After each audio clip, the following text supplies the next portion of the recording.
ఏ మాత్రం మిమ్మల్ని బాధ పెట్టకుండా, ఒకవేళ అంటే యాజ్ ఎ టీచర్గా నేను కొన్ని రోజులు పనిచేశాను.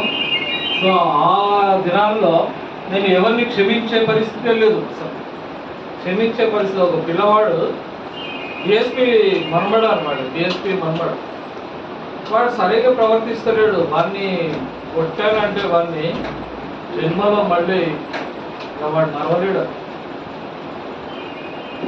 ఎందుకంటే ఒక క్రమశిక్షణ కలిగిన వ్యక్తులుగా మనం జీవించాలి, బ్రతకాలి, ఎదగాలి. ఇలాంటి క్రమశిక్షణ నిజంగా ఈ యొక్క ఛత్తీస్గఢ్ నుండి వచ్చిన వాళ్ళు లేకపోతే ఈ యొక్క మందిరం ఎంత చిన్నగా కనపడింది. అసలు నేనైతే భయపడుతుంటాను. నేను నిజంగా అంటే ఒక 10-15 మందితో సంఘం నడిపించాలంటే ఎంత గుండెధైర్యం కావాలి.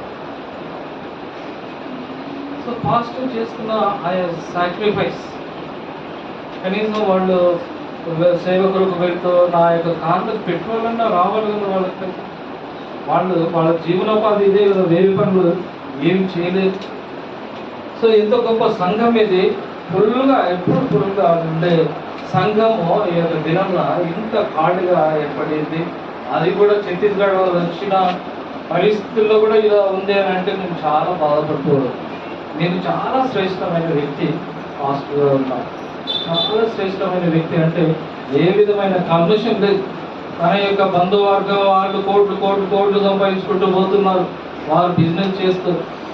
కానీ ఆ యొక్క బిజినెస్ అంత పెంటలాగానే ఆయన దృష్టించుకొని ఇంత దూరం రావాల్సినప్పుడు గల్లూరి సీతారామరాజు నగర్కి వచ్చి సో ఇక్కడ సేవా పరిచయం జరిపిస్తున్నారంటే అది చాలా గొప్ప విషయం. దానికి నేను ఆ యొక్క పాస్టర్ గారిని నేను ప్రశంసిస్తూ ఉంటున్నాను.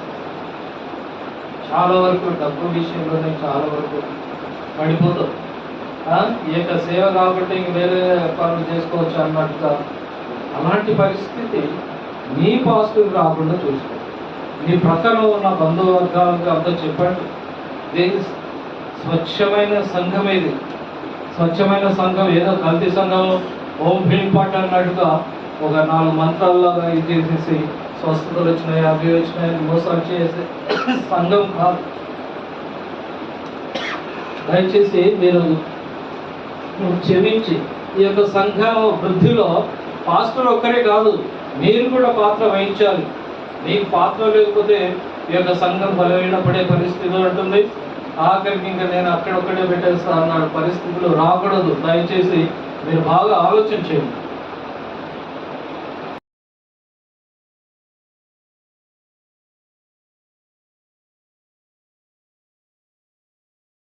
వచ్చారు, కనీసం వాళ్ళతో పోటీ పడండి. మీరు వాళ్ళతో పోటీ పడితే మీకు బాగుంటుంది. దయచేసి ఈ అమ్మ వాళ్ళ పిల్లలు లేరు, ఎందుకు రాలేదు, వాళ్ళు ఛాయ్ ఇస్తుంటే ఆ పిల్లలు ఈ నీళ్ళు అవన్నీ ఇచ్చేస్తారు. ఎక్కడ పోయినారమ్మా వాళ్ళు పిల్లలు? వచ్చిందా? ఓకే. సో వాళ్ళు హిందీ వాళ్ళు ఉన్నారు కనుక వాళ్ళ గురించి నేను ఒక ఇంట్రడక్షన్ అంటే జస్ట్ మనం ఏం మాట్లాడుతున్నాం వాళ్ళకి తెలియదు. సో దానికి హిందీలో నేను కొన్ని మాటలు చెప్పి మనం वाक्य प्रभु यीशु मसीह से पवित्र और अनमोल नाम में आप सभी का स्वागत है। आज हम यहाँ एक परिवार की तरह एकत्रित होकर परमेश्वर की महिमा करने, उसका धन्यवाद करने और उसके वचन के सीखने के लिए आए हैं। हम विश्वास करते हैं कि आज का समय हम सबके जीवन में एक नई आशीष और नया विश्वास लेकर आएगा। आइए हम अपने मन और आत्मा में प्रभु के लिए खोले और उसकी उपस्थिति का अनुभव करें। परमेश्वर का प्रेम, यीशु मसीह का अनुग्रह और पवित्र आत्मा की सहभागिता हम सभी के साथ हो। आमेन से आमेन। आप थोड़ा समझ में आए क्या बोले समझ में आए यू अंडरस्टैंड అర్థమైంది మీకు ఓకే ఓకే అయితే మనం రక్షణ పొందడం వల్ల మనకేం లభించింది మనకు రక్షణ పొందడం వల్ల ఏం లభించింది అసలు యేసుక్రీస్తుని ఎందుకు నమ్ముకోవాలి ఆదివారం ఎందుకు రావాలి ఇక్కడ ఎందుకు కూర్చోవాలి ఆ పాస్టర్ గారు చెప్తున్న విషయాలన్నీ మనం ఎందుకు వినాలి ఆ విని ఆ విధంగా మనం ఎందుకు నడుచుకోవాలి ఈ యొక్క విషయాలు చాలా ప్రాముఖ్యమైన విషయాలు అన్నమాట మనకు బైబిల్లో 4 పత్రికలు ఉంటున్నాయి గలతీయులకు రాసిన పత్రిక ఎఫెసీయులకు రాసిన పత్రిక ఆ తర్వాత ఫిలిప్పీయులకు రాసిన పత్రిక ఆ తర్వాత కొలస్సీయులకు రాసిన పత్రిక అని 4 పత్రికలు ఉంటున్నాయి ఈ యొక్క 4 పత్రికల్లో సంఘంలో సంఘస్థులు ఎలా ఉండాలి అన్న విషయాలు వాళ్ళు జ్ఞాపకం చేస్తూ ఉంటున్నారు అపోస్తులైన పౌలు వీళ్ళకి రాస్తూ ఉన్నాడు कैसा रहना है ऐसा पौल ने लिखा है इसको एफेसियों लोगों को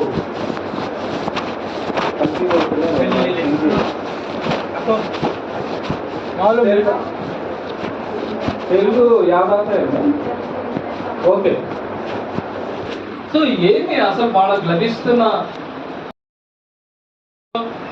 వినడం వెళ్ళడం 4 పాటలు పాడడం అది కాదు దెర్ ఇస్ సంథింగ్ ఇంకా ఏదో ఉంది మనం నేర్చుకోవాల్సింది మనం చేయాల్సింది మనకు రావాల్సింది ఏందో మనం తెలుసుకోవాలి ఒకనే చర్చిల్లో ప్రపంచ వ్యాప్తంగా 300 కోట్ల మంది ఒకనే ప్రార్థన చేస్తలేదు ట్రంప్ పోయి అక్కడ చర్చిలో కూర్చొని ఆయన సమయం ఒక్కొక్క క్షణము ఎంతో విలువైన కోట్ల రూపాయల ఆయన యొక్క విలువైన సమయాన్ని చర్చిలో గడుపుతూ ఉంటాడు దేవుని సన్నిధిలో ప్రార్థన చేస్తూ విజ్ఞాపన చేస్తూ అవన్నీ చేస్తున్నాడంటే వాళ్ళంతా పిచ్చివాళ్ళు కాదు 300 కోట్ల మంది ప్రార్థనలు చేస్తూ ఉంటున్నారు ఈ యొక్క చిన్న ఈ యొక్క పేటలో మనం నిజంగా ఇది చిన్న గుంపుగా పుడుతున్నామంటే కూడా అది దేవుని యొక్క అనుగ్రహమే దేవుని యొక్క కృప లేనిదే మనం ఇక్కడి నుండి దేవుని యొక్క ఆశీర్వాదములు పొందుకొని ఆయన చేత మనం ఆకర్షింపబడం సో ఎన్నో కోట్ల మంది ఎంతో మంది ధనవంతులు నెమ్మదిగా అక్కడ వచ్చి కూర్చొని కలెక్టర్లు సైంటిస్టులు వచ్చి అక్కడ క్రింద కూర్చొని దేవుని యొక్క మాటలు దేవుడు ఏం చెప్తాడో ఆ యొక్క విషయాలను విని వాటిని అన్ని పొందుకొని వాళ్ళు ఆ విధంగా తమ యొక్క జీవితాలకు అన్వయించుకొని వాళ్ళ జీవితాలను మెరుగుపరుచుకుంటున్నారు కానీ మనమైతే మనం చాలా నిజంగా అంటే మనదంతా చిన్న చిన్న వ్యాపారం ఈరోజు 100 రూపాయలు వస్తాయంటే కూలిపోతాం ఇంకొక 500 వస్తాయనంటే ఇంకొక సండే ఎగరగొట్టేస్తాం అలాంటివి కాదు కోట్ల రూపాయలు పెట్టు పక్కన పెట్టేసి వెళ్తున్నాం ఎలాన్ మస్క్ అనేవాడు కోట్లాది రూపాయలు కలిగిన వాడు ఆయన ఒక 20 సంవత్సరాలు కొన్ని వేల కోట్లు ఖర్చు పెట్టినా కూడా అయిపోవంట కొన్ని వేల కోట్లు ఖర్చు పెడితే కూడా ఆయన డబ్బు అయిపోదు అలాంటి గొప్ప వ్యక్తి కూడా దేవుడి యొక్క సన్నిధిలో గడుపుతూ ఉంటున్నారు ఈ యొక్క ఆదివారం మనం పిచ్చివాళ్ళమై అక్కడిక్కడే వెళ్తూ ఉంటున్నాం ఎవడైనా మందు తాగుతాడంటే సిగరెట్ తాగుతాడంటే సినిమా చూపిస్తా అంటే అక్కడికి వెళ్తున్నాడు అదంతా సాతాను ఈడ్చుకుని పోతుంది అనమాట మన డబ్బులన్నీ ఎలా ఖాళీ చేసుకోవాలి మనం వారమంతా కష్టపడి సంపాదించి జోబులో ఒక వ్యక్తి ఒక యువకుడు అనుకుందాం ఆ యువకుడు ఒక 500-2000 ఖర్చు బాగా సంపాదించింటాడు ఆ యొక్క డబ్బును ఎలా లాక్కోవాలి సాతాను కుతంత్రం ఏంది అరే మందు తాగుదా 2000 ఖాళీ చేసుకుని వాడు ఇంటికి వస్తుంది ఏమైనా నెల రోజులు వారం రోజులు పని చేసినావు కదా ఎక్కడుండే పని పైసలు అని భార్య అడిగితే చిప్ప చేతికి ఇచ్చేస్తారు వాడు ఎంత దుర్మార్గుడు వారం రోజుల కృషి వాడు ఏం చేస్తున్నాడు వాడి యొక్క అనుచరులు ఉన్నారు అక్కడ మందు అమ్ముతూ ఉన్నారు సిగరెట్లు అమ్ముతున్నారు సినిమాలు చూపిస్తున్నారు అరే ఇంకో అనేకమైన విషయాలు ఉంటున్నాయి ఆ యొక్క విషయాలన్నిటికీ అది తీసుకుపోయి పెట్టేస్తారు వీళ్ళకి తెలియదు వీళ్లకు ఆధ్యాత్మిక అంధత్వం ఉంది కళ్ళు మూసుకొని పోయినాయి ఏం జరుగుతుందో తెలియదు ఎస్ ₹20 ఇచ్చేసి గోల్డ్ ఫ్లాగ్ తాగుతుంది, గోల్డ్ ఫ్లాగ్ సిగరెట్ తాగుతుంది. గోల్డ్ ఫ్లాగ్ సిగరెట్ తాగితే ఏమైనా లాభం వస్తుందా చెప్పండి? ఎవరైతే మొత్తం క్యాన్సర్ వచ్చి అందరూ వస్తుంది. నిన్న ఒక ఆమె, ఒక విశ్వాసరాలు నాతో మాట్లాడుతూ చెప్తుంది, ఏం చేయాలి సార్, మా యొక్క సంఘానికి పోవాలంటే భయం అవుతుంది, అందరు క్యాన్సర్తో సస్తున్నారు. ఎందుకంటే దురలవాట్లు ఉన్నాయి. దురలవాటు వల్ల నువ్వు డబ్బులు ఖర్చు పెడుతున్నావు, ₹20 పెట్టి గోల్డ్ ఫ్లాగ్ సిగరెట్ తాగుతున్నావు. ఆ సిగరెట్ వల్ల నీకు ఏమొస్తుంది? క్యాన్సర్ వస్తుంది. నీ లంగ్స్ అంతా చెడిపోతున్నాయి. నీకు ఏ విధమైన మంచి ఆ యొక్క సిగరెట్ వల్ల లభించడం లేదు, కళ్ళు వల్ల నీకు లభించడం లేదు. కానీ ఒక ₹100 అక్కడ వారికి ఇచ్చేస్తున్నాడు. అక్కడ ఒక సాతాను ప్రతినిధి అక్కడ కూర్చొని ఉంటాడు. ఏం కావాలా? 2 బాటిల్స్ ఇచ్చేసాయి అంటే 2 బాటిల్స్ కళ్ళు తీసుకుపోయి ఎక్కడో కూర్చుంటాడు. ఆ రాత్రి కాలంలో ఎక్కడ ఎవడో మరుగుదొడ్డికి వెళ్ళి ఉంటే అక్కడ దాని పక్కన పోయి కూర్చోడు. ఏం రైడ్ కూర్చోడు, ఏదైతే తాగురా, కూడా 10 నిమిషాలే కదా అని కూడా తాగి వచ్చేస్తున్నాడు. ఎంత అపవిత్రమైన స్థలం అది. ఆ యొక్క స్థలంలో దేవుని ఆలయాన్ని తీసుకుని వెళ్తూ ఉంటున్నావు.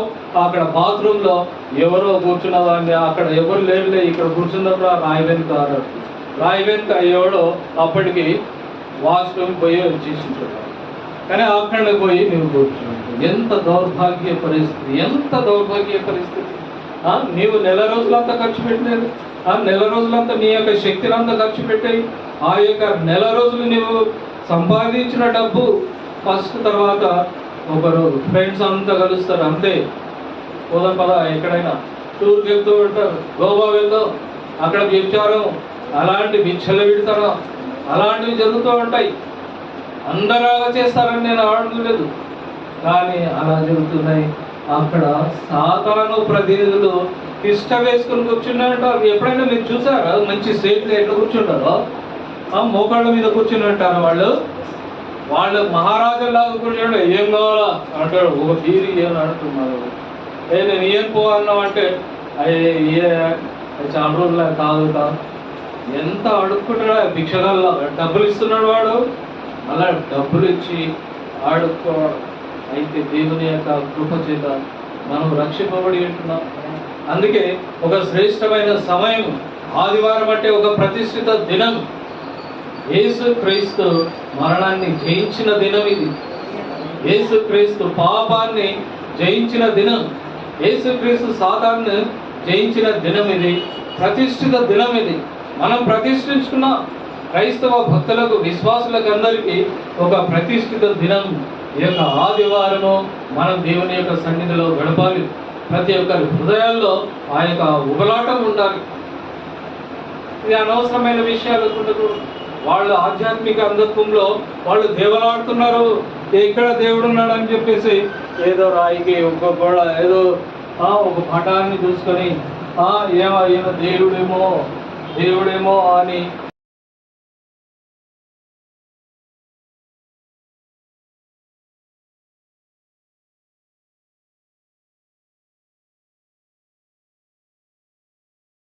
ఇస్తేనే, ఐస్ క్రీమ్ తిప్పిస్తేనే వాళ్ళకు ప్రేమ ఉన్నట్టుగా వాళ్ళు అనుకున్నారు. ఎందుకంటే వాళ్ళకు ఒక విగ్రహారాధన, డబ్బు అనేది వాళ్ళకు ఒక విగ్రహారాధన.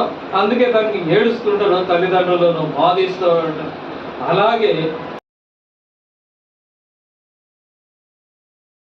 వాళ్ళు మోసుకొని పోయినాయి. ఆధ్యాత్మికంగా వాళ్ళు ఆధ్యాత్మిక అంధత్వంలో ఉంటున్నారు. దేవుడు అనేవాడు ఎలా ఉండాలన్న విషయం వాళ్ళకి తెలియదు. ఎన్ని రంగ పనులు చేసినా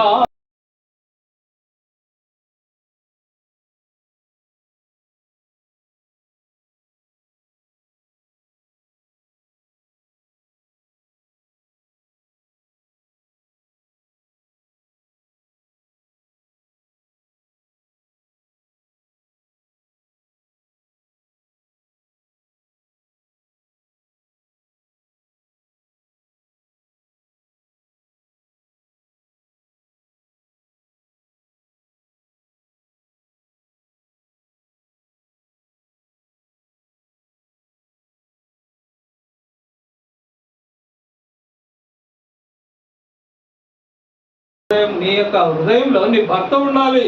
అంతేగాని ఎవడో ఉన్నాడు వాడు కాలేజీలో తెచ్చిన వాడు ఇంకా ప్రేమించుకుంటూ ఉన్నావు అంటే నీవు విగ్రహారాధనలో ఉన్నావు. ఎస్, నీకు నిజమైన వ్యక్తి యజమానుడు నీ యొక్క భర్త మాత్రమే. అలాగే నిజమైన దేవుడు మాత్రమే నీకు దేవుడు. ఆయన నీకు భర్త అయి ఉంటున్నాడు. ఆయనకు నీవు వధువు. అందుకే స్త్రీతో పోల్చుకున్నాడు దేవుడు. తన యొక్క సంఘాన్ని స్త్రీగా పోల్చుకున్నాడు. అందుకే వధువు సంఘము అన్నాడు, వరుడు సంఘము అనలేదు. ఆయన వరుడుగా అంటే నిన్ను వరించిన వాడు అన్నమాట. దేవుడు నిన్ను వరించిన వాడు. ఆయన నీ కొరకు ప్రాణం పెట్టడానికి ఈ లోకంలోకి వచ్చి ఉంటున్నాడు. ఈ యొక్క ఆదాము ఎప్పుడైతే పాపం చేసి ఉంటున్నాడో ఆయన కళ్ళు మూయబడి ఉంటున్నాయి. అప్పటి వరకు దేవుడు వచ్చేసి ప్రక్కన అబ్బాయి కూర్చున్నట్లు కూర్చుని మంచిగా మాట్లాడేవాడు. ఆ తర్వాత ఎప్పుడైతే ఆయన చేయవద్దు అన్న పనులు చేసిన తర్వాత ఆయనకు హవ్వ కనిపిస్తుంది కానీ దేవుడు కనిపిస్తలేడు. ఏ సాదామా ఎక్కడున్నావు అని పిలిస్తే ఏమీ చెప్పలేని పరిస్థితి. దేవుడు దాకా ప్రక్కన వచ్చి నిలబడి ఉంటున్నాడు కానీ తెలియని పరిస్థితి. ఎప్పుడైతే మనం మత్తులో ఉంటామో అప్పుడు కూడా తల్లి కనపడదు, తండ్రి కనపడదు, ఎవడు కనపడదు. నీవెవరు పో అని అంటున్నాడు. అది మందు తాగినప్పుడు అమ్మా డాడీ క్షమించు డాడీ అనే వాడు మందు తాగుతున్నాయి. ఎందుకంటే వారి కళ్ళు మూతపడుతూ ఉంటాయి, ఆధ్యాత్మిక నేత్రాలు మూతపడుతూ ఉంటాయి, జ్ఞాన నేత్రాలు మూతపడతాయి. అలాంటి పరిస్థితుల్లో వాడికి విచక్షణ ఉండదు, వివేచన ఉండదు. అలాంటి పరిస్థితుల్లో మనం చిక్కుకొనరాదు. మనకైతే దేవుడు ఒక శ్రేష్టమైన సమయాన్ని దేవుడు అనుగ్రహించినాడు. ఆయన గొప్పదనాన్ని, ఆయన లక్షణాలను మనం తెలుసుకోవడానికి దేవుడు ఇచ్చిన అద్భుతమైన అవకాశాన్ని బట్టి దేవునికి స్తోత్రం చెల్లిస్తూ అంటున్నాం. ఎఫెసీయులకు రాసిన పత్రిక 1వ అధ్యాయము చూడండి. మన ప్రభు అయిన 1వ అధ్యాయము 3వ వచనంలో మన ప్రభు అయిన యేసుక్రీస్తు యొక్క తండ్రి యొక్క దేవుడు స్తుతింపబడును గాక.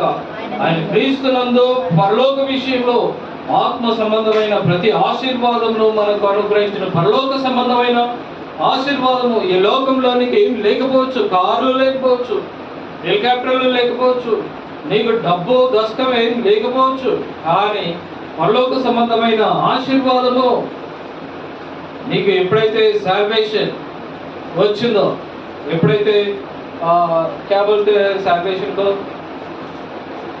उद्धार क्या बोलते समझ में आता उद्धार. ఎప్పుడైతే నీవు రక్షింపబడతావో అప్పుడు నీకు ఆత్మ సంబంధమైన ప్రతి ఆశీర్వాదము, నీవు యేసుక్రీస్తుకు కలిగిన ప్రతి లక్షణం నీకు వస్తుందన్నమాట. మనకు ఒక దౌర్భాగ్య పరిస్థితి ఏర్పడింది. నెల రోజుల నుండి క్రైస్తవులంతా మొరపెట్టుకుంటున్నారు. ప్రతి చోట, ప్రతి గ్రామంలో, ప్రతి పట్టణంలో అరే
సీతాకోకచిలుక రెక్కలతో అది పైకి వెళ్తుంది. మనం కూడా అలాగే మరణించిన తర్వాత ఆ యొక్క పరలోక రాజ్యానికి మనం దేవుడు పిలుచుకున్నప్పుడు ఖచ్చితంగా అలాగే వెళ్తాం.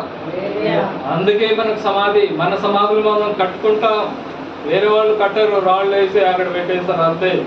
మన సమాధులు మంచిగా కట్టుకుంటాం. ఎస్, ఈయన విశ్వాసి, ఫలానా సంవత్సరంలో చనిపోయాడు, ఫలానా ఐదేళ్ళు చనిపోయాడు. ఎస్, ఆ యొక్క సమాధిని మనం చీల్చుకొని, ఎలా గొంగలి పురుగు ఎలాగ మొత్తం చీల్చుకొని సీతాకొక చిలుకలాగా రంగులు రంగులు కలిగిన రెక్కలతో ఎలాగే ఎగిరిపోతుందో అలాగే మనము స్వర్గంలోకి వెళ్తాం.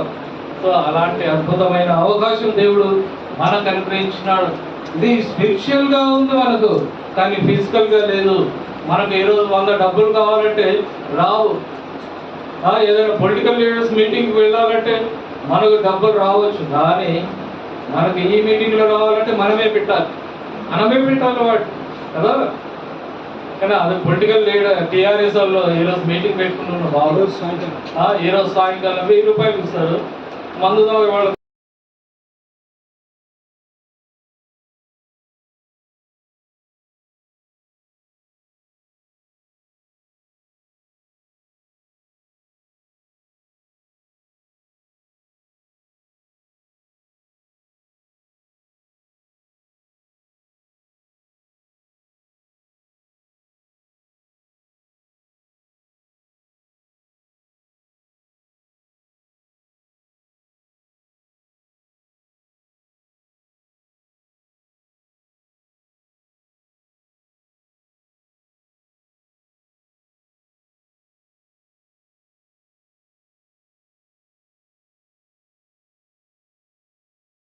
కానీ వీరికున్న ఆశీర్వాదం వేరు, వారికున్న ఆశీర్వాదం వేరు. వారిది భూలోక సంబంధమైంది. ఒకవేళ వాళ్ళు వాళ్ళు సాటిస్ఫై అయితే మనం చెప్పలేదు, కానీ మనది మాత్రం పరలోక సంబంధమైనదే. పరలోక సంబంధమైన ప్రేమ. ఎలాంటి ప్రేమ అంటే తల్లిదండ్రులు పిల్లల మీద చూపించే ప్రేమ, అది పర సంబంధమైనది. కానీ ప్రక్కన వాడు ఎవడో ఉన్నాడు మన అమ్మాయిని ప్రేమించినాడు అంటే అది మంచి ప్యూర్ పవిత్రమైన ప్రేమనా? కానీ కాదు. తల్లిదండ్రుల ప్రేమ వేరు, ప్రక్కన ఉండే వాళ్ళ దుర్మార్గుల వేరే ప్రేమ వేరు. అలాగే దేవుని ప్రేమ వేరు, ఈ యొక్క సాధారణ ప్రేమ వేరు. సాధారణ ఈరోజు డబ్బులు ఉన్నాయంటే పొలం అక్కడ ఒకసారి ఏమి ఎప్పుడో ఒకసారి సండే అదే చర్చికి వెళ్ళాలా ఏంటండి కూడా అన్న అదే ఒక రోజు కొంచెం ఎంజాయ్ చేస్తాం, కావాలంటే గోవాకు తీసుకెళ్తాను. ఇలాంటివి అనేక సార్లు సాతాను కల్పిస్తూ ఉంటున్నారు. భ్రమలు. ఇక భ్రమల్లో మనకు సుఖం ఉండదు. మనం చాలాసార్లు సుఖం అని అనుకుంటాం, కానీ ఇది సాతాను చేసిన ప్రతి పని కూడా శాపంనే తీసుకుని వస్తుంది. చూడండి, ప్రతి పని మీరు ఏదైనా చెప్పండి, ఒక పని మంచిగా ఎంజాయ్ చేస్తా అన్న ఒక పని మీకు చెప్పండి, దాని వెనుక ఖచ్చితంగా శాపం ఉంటుంది. ఖచ్చితంగా శాపం ఉంటుంది. సిగరెట్ తాగడంలో శాపం, దాని వెనుక శాపం ఉంది. జస్ట్ మందు తాగడంలో దాని వెనుక శాపం ఉంది. వ్యభిచారంలో పెద్ద శాపం ఉంది. వీటన్నిటిని బట్టి చూడండి, ఒక అబ్బాయి ఉన్నాడు, ఆ అబ్బాయి ఎక్కడ మిర్యాలగూడలో ఎక్కడ క్రైస్తవుడు ఒక అమ్మాయిని ప్రేమించున్నాడు. అది చాలా ఏదనుకున్నాడు, బ్లెస్సింగ్ అనుకున్నాడు. తెలుసా, నీలాంటి వాళ్ళకి బాగా తెలిసి తెలుసు లవ్ స్టోరీ. కానీ ఆ అమ్మాయి గర్భవతి అయిపోయింది. ఆ అమ్మాయిని హాస్పిటల్ తీసుకుని వెళ్తున్నాడు. చాలా ప్రేమ, ఆ ప్రేమ ఆశీర్వాదం అనుకుంటున్నాడు. అది మోహం అని తెలియదు వాళ్ళు. సో హాస్పిటల్ వెళ్తూ అంటే నష్టపడేస్తున్నాడు, ముక్కలు ముక్కలు.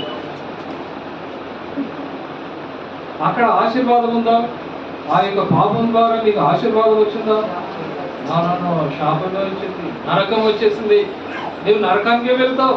ఎందుకంటే ఆ అమ్మాయి ఎవరో అమ్మాయిని నీవు చెరపట్టుకుని వెళ్ళా, నీకు సంబంధం లేదు. ఆ అమ్మాయిని తీసుకుంటాడు.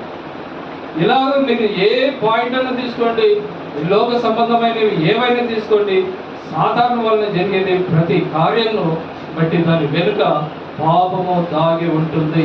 అయితే మనకు దేవుడు పరలోక సంబంధమైన ఆశీర్వాదంలో మనకు అనుగ్రహిస్తూ ఉంటున్నాడు. ఆ తర్వాత ఇచ్చే దీవెనకరమైన విషయం ఏంటంటే, మనను దేవుడు కుమారులుగా కుమార్తెలుగా మనల్ని స్వీకరించి ఉంటున్నాడు. సో ఒక ఇంట్లో ఒక అబ్బాయిని అడాప్ట్ చేసుకోవాలి, దత్తత తీసుకోవాలంటే ఎంతో కష్టం. అయితే దీనివల్ల మనకు వచ్చిన యేసుక్రీస్తును అంగీకరించడం వల్ల ఏంటంటే తండ్రి అయిన దేవుడు మనల్ని అంగీకరిస్తున్నాడు. యేసుక్రీస్తు వాళ్ళు వీళ్ళంతా యేసుక్రీస్తు చెల్లెలు, యేసుక్రీస్తు తమ్ముడు, యేసుక్రీస్తు రక్తంలో కనగబడిన వారు.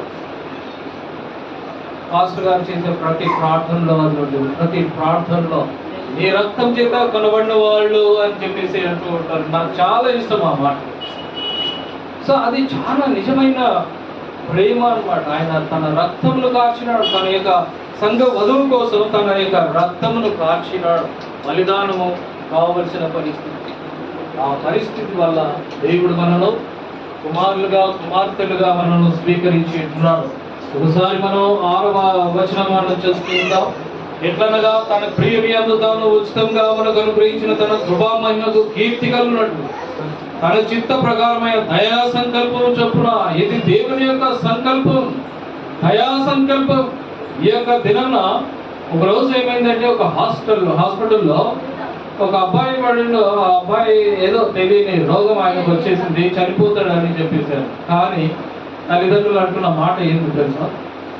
మా ఇల్లు అమ్మేసినా వీళ్ళు బతికించుకుంది. అది దయా.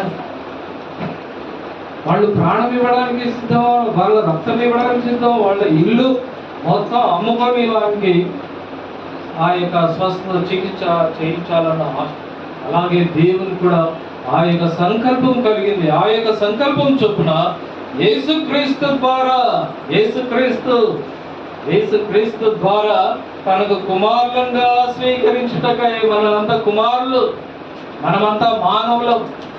ఆడవాళ్ళు అనుకుంటారు కుమార్తెలు లేదు కదా అని చెప్పేసి. కుమారులు అంటే కుమార్తెలు వస్తారు, కుమారుడు కూడా వస్తారు. మానవుడు అంటే ఆడ మగ ఇద్దరు వస్తారు అన్నమాట. దాంట్లో భేదం లేదు. అదే బైబిల్ యొక్క రచనా ప్రక్రియ. మనల్ని ముందుగా తన కోసము నిర్ణయించుకొని మనల్ని నిర్ణయించుకున్నాడు. ఫస్ట్ ఫలానా వ్యక్తి నాకు కావాలి, ఫలాని కూతురు నాకు కూతురుగా ఉండాలి. ఎస్, ఆ బ్యూటిఫుల్ లేడీ ఐ వాంట్. ఆ అబ్బాయి నాకు కావాలి. ఎస్, అల్లరి చేస్తున్నాడు, ఓకే, కానీ వాడిని నేను మలుచుకుంటా, వాడిని బాగా చూసుకుంటా, అన్ని ద్రవ్యాసాల నుండి వాడిని తొలగించి వాడిని మంచిగా చేసుకుంటాడు. ఎందుకంటే ఆయన ముందే నిర్ణయించుకున్నాడు, ఫలానా వ్యక్తి నాకు కావాలి, ఫలానా అబ్బాయి నాకు కావాలి.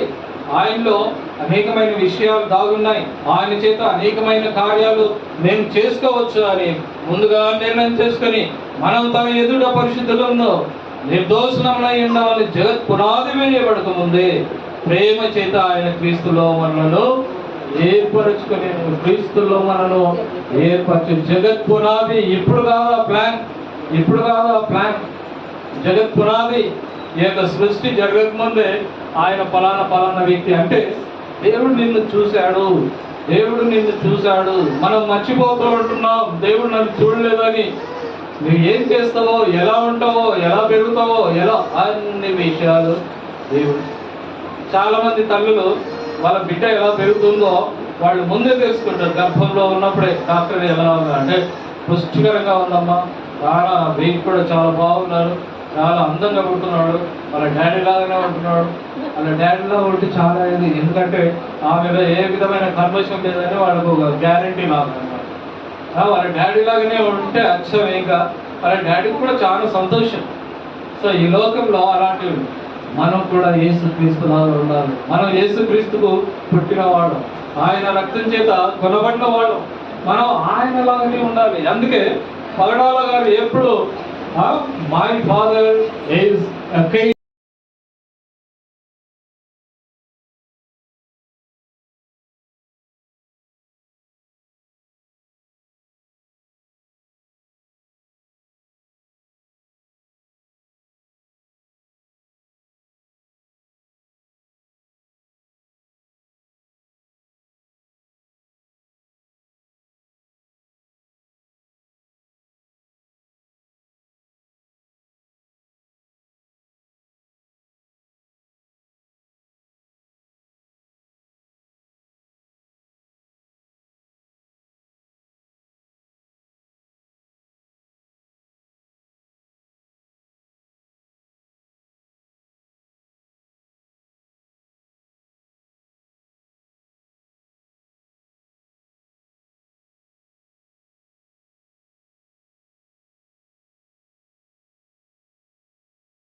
కాదు కదా.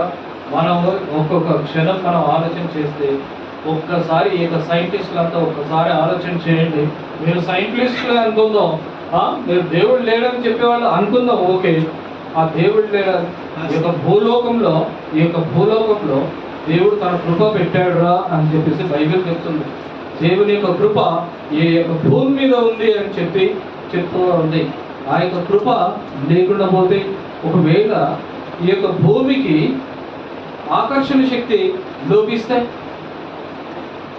ఏమి తెలియదు, ఏం కాదు కదా.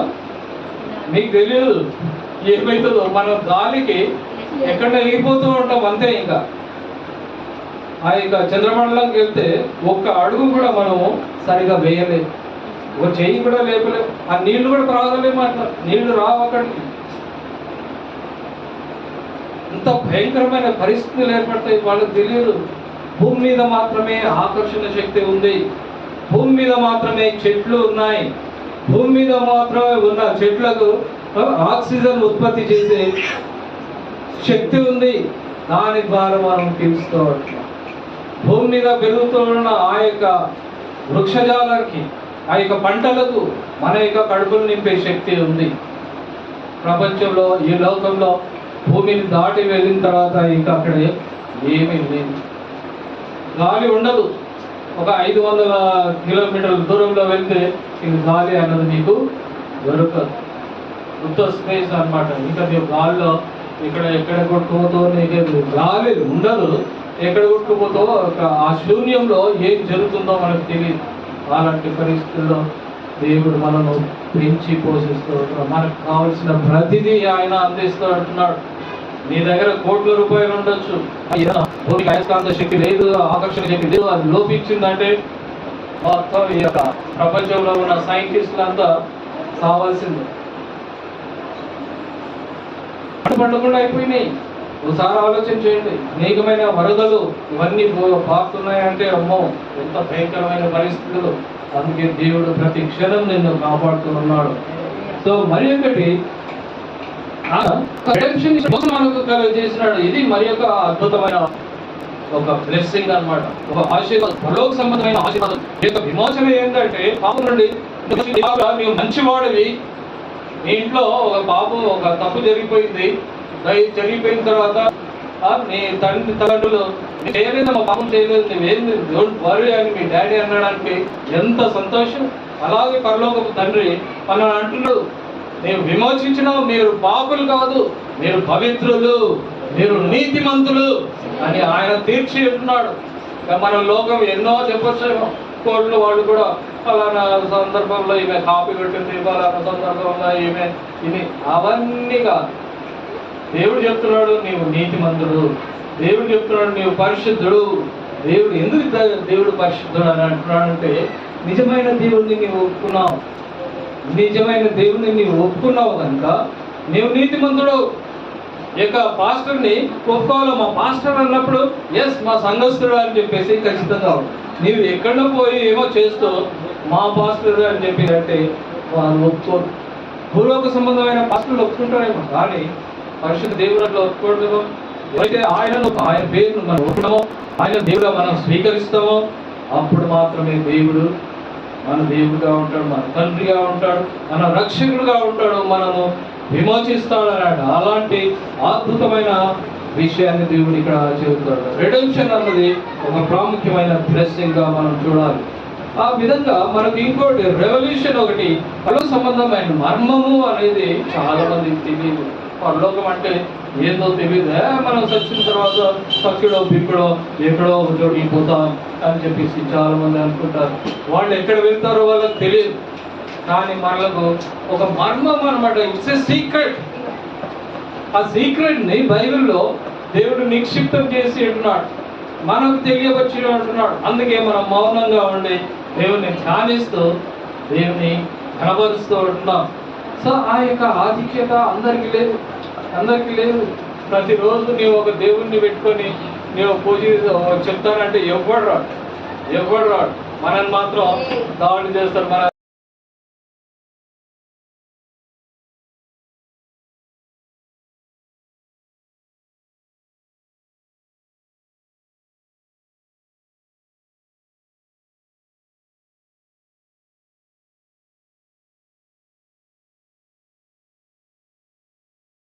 జరగవలసిన ఏర్పాటును బట్టి ఒక ఏర్పాటు ఉంది. ఇది భూ సంబంధమైన భూమి ఆకాశంలో నిర్మించబడక ముందే ఆయన ఒక ఏర్పాటు చేసి ఉంటున్నాడు. ఆ యొక్క ప్రణాళిక వేసి ఉంటున్నాడు. ఆ ప్రణాళిక చొప్పుననే ఆయన దయా సంకల్పం చొప్పున తన చిత్తం కూర్చిన మర్మము ఇస్ అ సీక్రెట్, ఒక మర్మము, ఆ యొక్క మర్మమును మనకు తెలియజేసినాడు. ఎస్, మీరు క్రీస్తు రక్తంలో కడగబడాలి. ఏంది యేసుక్రీస్తు రక్తంలో కడగబడాలి? ఏమైనా నీళ్ళ యేసుక్రీస్తు ఇట్లా ఏదో పాసాలు దూరినట్టుగా దీక్షలు దూరినట్టుగా ఇదే కడగబడాలి ఇక్కడ. It is a secret. నీకు అర్థం కాదు. అది పరలోకంలోకి వెళ్ళిన తర్వాత యేసుక్రీస్తులో ఎలా రక్తంలో కడగబడినవో నీకు అప్పుడు అర్థమవుతుంది. ఇట్స్ ఏ మర్మం. అది ఒక గొప్ప సీక్రెట్ అన్నమాట, ఒక మిస్టరీ. అదొక మిస్టరీ. ఆ మిస్టరీ మనకు తెలియజేసిండు. ఆయన మనను రక్షించుకున్నాడు. ఆయన రక్షించి మనకు సంపూర్ణమైన జ్ఞాన వివేచన కలుగుటకు ఆ కృప మన ఎడల విస్తరింపజేసినాడు. ఆ యొక్క గ్రేస్, ఆ మర్సీ మనకు విస్తరింపజేసినాడు. మనందరూ ఒక మంచి వ్యక్తులుగా దేవుడు లెక్క కట్టి ఉంటున్నాడు. మనను నీతిమంతులుగా లెక్క కట్టి ఉంటున్నాడు. మనం పరిశుద్ధులుగా ఉండుటకు ఆయన మనల్ని లెక్క కట్టి వెళ్తున్నాడు. సో ఇది చాలా గొప్ప ఆధిక్యత. ప్రతి ఒక్కరికి ఈ యొక్క ఆధిక్యత లభించదు. సో ఇది ఎంతో ఉన్నతమైన స్థితి, ఇది అద్భుతమైన స్థితి మనకు దేవుడు అనుగ్రహించిన కారణములకు దేవునికి స్తోత్రములు చెల్లిస్తూ ముగిస్తూ ప్రార్థించు. పరిశుద్ధుడా గొప్ప దేవా, నీ పరిశుద్ధ నామం బట్టి నీకు స్తోత్రం చెల్లిస్తున్నాం తండ్రి. కొన్ని విషయాలు నీ యొక్క గ్రంథం ద్వారా తండ్రి నీవు మాట్లాడిన విషయాలను బట్టి నీకు స్తోత్రం చెల్లిస్తున్నాం. సంఘం నడిపిస్తున్న పాస్టర్ గారిని బట్టి నీకు స్తోత్రం. ఈ యొక్క ఎల్ షద్దై చర్చిలో ఉన్న ప్రతి విశ్వాసం మీరు బలపరచండి. సర్వశక్తిమంతుడ, ఎంత గొప్ప దేవుడు తండ్రి. మీ యొక్క మార్గంలో ఉండే కొన్నిసార్లు వాళ్ళు తప్పుకుంటున్నారు తండ్రి. క్రమంగా మందిరంకు రాలేని పరిస్థితుల్లో ఉంటున్నారు తండ్రి. వారిని శోధిస్తున్న ఆ యొక్క శోధనలు, ఆ బాధలేమో తండ్రి వారిని తండ్రి వెన్నంటకుండా సర్వాధికారి మీరు కృప చూపించండి తండ్రి. క్రమంగా మందిరంకు రాగలిగినట్టు నీ కృప చూపించండి తండ్రి. మీరు బలపరచండి సర్వాధికారి. సర్వశక్తిమంతుడ, ఈ లోకంలో అనేక విధములైన తండ్రి బాధలు, ఇబ్బందులు మేము ఎదుర్కొంటున్నాము. సర్వశక్తిమంతుడ, సవాళ్ళు ఎదుర్కొంటున్నాము తండ్రి. క్రైస్తవులుగా తండ్రి, ఓ సర్వాధికారి క్రైస్తవేతరుల నుండి అనేక విధాలుగా వ్యతిరేకత మేము ఎదుర్కొంటున్నాం. వాటన్నింటినీ జయించగలిగే శక్తి, సామర్థ్యాలను గ్రహించండి తండ్రి. ఈ యొక్క అల్లూరి సీతారామరాజు నగర్లో తండ్రి, ఓ సర్వాధికారి నీ యొక్క ప్రేమైన బిడ్డలు ఎదుర్కొంటున్న ప్రతి సవాళ్ళను మీరు కనికరించి తండ్రి ఆ యొక్క సవాళ్లను వారు ఎదుర్కోగలిగే తండ్రి శక్తి, సామర్థ్యాలు, పరిశుద్ధాత్మ నడిపింపు మీరు అనుగ్రహించి వారిని విజేతలుగా నిలబడి సర్వశక్తిమంతుడ, విజేతలుగా ఉన్న విశ్వాసులుగా వారు ఉండగలిగే భాగ్యం వారికి అనుగ్రహించి ఒక వాక్యం బట్టి నీకు స్తోత్రం చెల్లిస్తాను. వచ్చిన ప్రతి బిడ్డను బట్టి నీకు స్తోత్రం. ఈ యొక్క విశ్వాసం, వారి యొక్క విశ్వాసంలో ఏ విధమైన లోపం ఏర్పడదు. పాపం వైపు తిరగకుండా, అపరాధం వైపు తిరగకుండా, ఓ నిజమైన దేవుడు యేసుక్రీస్తు, ఆయనను బట్టి మనం రక్షించబడి ఉంటున్నాం. పాపం నుండి విమోచించబడి ఉంటున్నాం. ఆ యొక్క విషయాలను జ్ఞాపకం చేసుకుంటాం. ముందుకు నడిచే భాగ్యం, విశ్వాస యాత్ర చివరి వరకు కొనసాగించినట్టు పరలోక రాజ్యం చేరే వరకు ఆ యొక్క విశ్వాస యాత్రలో ముందుకు కొనసాగే భాగ్యం అనుగ్రహించండి. ఇంకా సంఘంలో నడిపిస్తున్నాం మాస్టర్ గారికి నిన్నైన దీవెనలు అనుగ్రహించండి తండ్రి. ఓ సర్వశక్తిమంతుడ, ఎంతో శోధన అంటే ఎంత శ్రమపడినా విశ్వాసంలో రాలేదన్న నిరుత్సాహం చూపించు. వారి వెంట నడుస్తున్న పాస్టర్లను బట్టి నీకు స్తోత్రం, కుటుంబస్తులను బట్టి నీకు స్తోత్రం చెల్లిస్తాను. మీరు క్రమపరచండి తండ్రి, ఇంకా బలపరచండి. వారి యొక్క బహుమతి ఈ లోకంలో కాకుండా పరలోకంలో తండ్రి నిత్య జీవంలో తండ్రి ఆ యొక్క కిరీటాలను పొందుకునే అవకాశం వారికి ఉంటుందని వారు గ్రహించడానికి కృప చూపించి బలపరచు. అప్పుడు చెప్పి తిరిగి వేసిన క్రీస్తు ప్రతి మాలు వేడుకొంచుంటున్నాము తండ్రి. థ్యాంక్ యూ పాస్టర్ గారు.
కూడా వచ్చిన ఉన్నారు.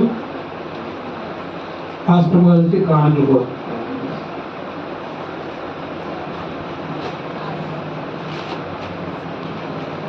కానుకల కొరకు సంఘం కొరకు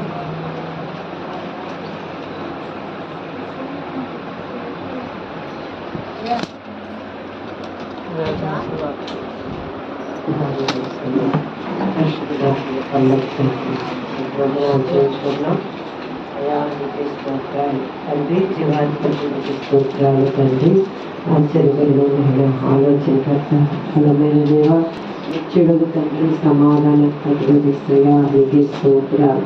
ఇక్కడ వాక్యము ప్రభావం మేము నాయన ముఖ్యంగా నీకు లోబడాలి నాయన. ఈ లోకంలో జీవించినంత కాలం నీకు లోబడాలి, నీ మాట విధేయులు ఉండాలి అయ్యా. నీకు విధేయులుగా నీకు సాక్షులుగా లేకపోతే నేను ఈ భూమి మీద ఉండి కూడా ఏమీ ప్రయోజనం లేదయ్యా. నీకు స్తోత్రాలు అయ్యా. ఈ లోకంలో మేము ఉన్నంత వరకు ప్రభావ అయ్యా నీకు సాక్షిగా నీకు నమ్మకంగా మేము జీవించే వారిగా సహాయం చేయాలి అయ్యా. నీకే స్తోత్రాలు తండ్రి అయ్యా. మా అగ్ని నీళ్ళు పోర్లుచ్చినది అయ్యా. మయమయమే బ్రతుకులో నీ కృపాక్షేమములు మా వెంట వచ్చిన తండ్రి. నీ కృపా నిక్షేమము నీ భద్రత మాకు అనుగ్రహించిన విధానం బట్టి నీకు స్తోత్రాలు. మీ దాసులు వారు మీరు మాట్లాడడానికి వందనాలు. దాసుని వారి కుటుంబాన్ని వారి పరిచయం కూడా మీరు దీవించి ఆశీర్వదించి మహిళల పనులకు వచ్చిన ప్రతి బిడ్డను బట్టి నీకు వందనాలు. వాక్యమైన బిడ్డలను బట్టి స్తోత్రాలు చెల్లించుకున్నాం అయ్యా. రాని బిడ్డలను క్షమించండి, మరో ఉత్తరం దయచేయండి. ఊర్లు వింటూ వారి చుట్టూ నీ కావులను దయచేయండి. సురక్షితమైన ప్రయాణం వారికి దయచేయండి. గృహాల చేరేంతవరకు నీ కావులు సరి వారిపై నుంచి మీరు మహిళల పనులు నడిపించిన దేవానికి వందనాలు. ఏమైనా తెప్పించి ప్రభా అయ్యా మాకు వెంటనే నుంచి నీడని మాకు అనుగ్రహించి మహిళల పనులు నడిపించిన దేవానికి వందనాలు. వచ్చిన బిడ్డలందరూ మనసారా దీవించండి, ఆశీర్వదించండి ప్రభు. వారి వ్యాపారాలు వస్తువులు ప్రతిదీ మీకు ఆరోగ్యాలు, ప్రతి బిడ్డకి ఆరోగ్యాలు ఆయుష్కాలాలు ప్రతి బిడ్డకు దయచేసి నడిపించిన దేవానికి వందనాలు. కానుకలు దశభావాలు కృతజ్ఞత కానుకలు మీరు దీవించి ఆశీర్వదించండి. వారికి ఉన్న దాంట్లో మీరు తెచ్చి ఇచ్చి ఉన్నారు తండ్రి. బిడ్డను దీవించడానికి ఆశీర్వదించడానికి ఇచ్చినాం అయ్యా. అయ్యా లేనిలోనూ నువ్వు చూసిన దేవుడు, ఉన్న దాంట్లోనూ నువ్వు చూసిన దేవుడు అయ్యా. నీకు స్తోత్రాలు అయ్యా. నయనానికి వందనాలు తండ్రి, నయనానికి వందనాలు అయ్యా. అలనాడు ప్రభా నయన కరువు వచ్చినప్పుడు తన కుమారుడు అయ్యా నీకు స్తోత్రాలు. కుమారుడు తల్లి ఆ అప్పం తిని చనిపోదామనుకున్నప్పుడు ప్రభా అయ్యా నీ దాసుని పంపించి ముందు నాకు అప్పమేమన్నప్పుడు ప్రభా అయ్యా నీకు స్తోత్రాలు తండ్రి. ఆ అప్పము దేవుడు తెచ్చిచ్చినప్పుడు ప్రభా వారి కుటుంబం వారు బ్రతికినంత కాలం బుద్ధిలో నూనె అయిపోలేదు, బుద్ధిలో పిండి అయిపోలేదు నాయన. ఆనాటి రీతిగా ప్రభువాన్ని ఆశీర్వదించాను.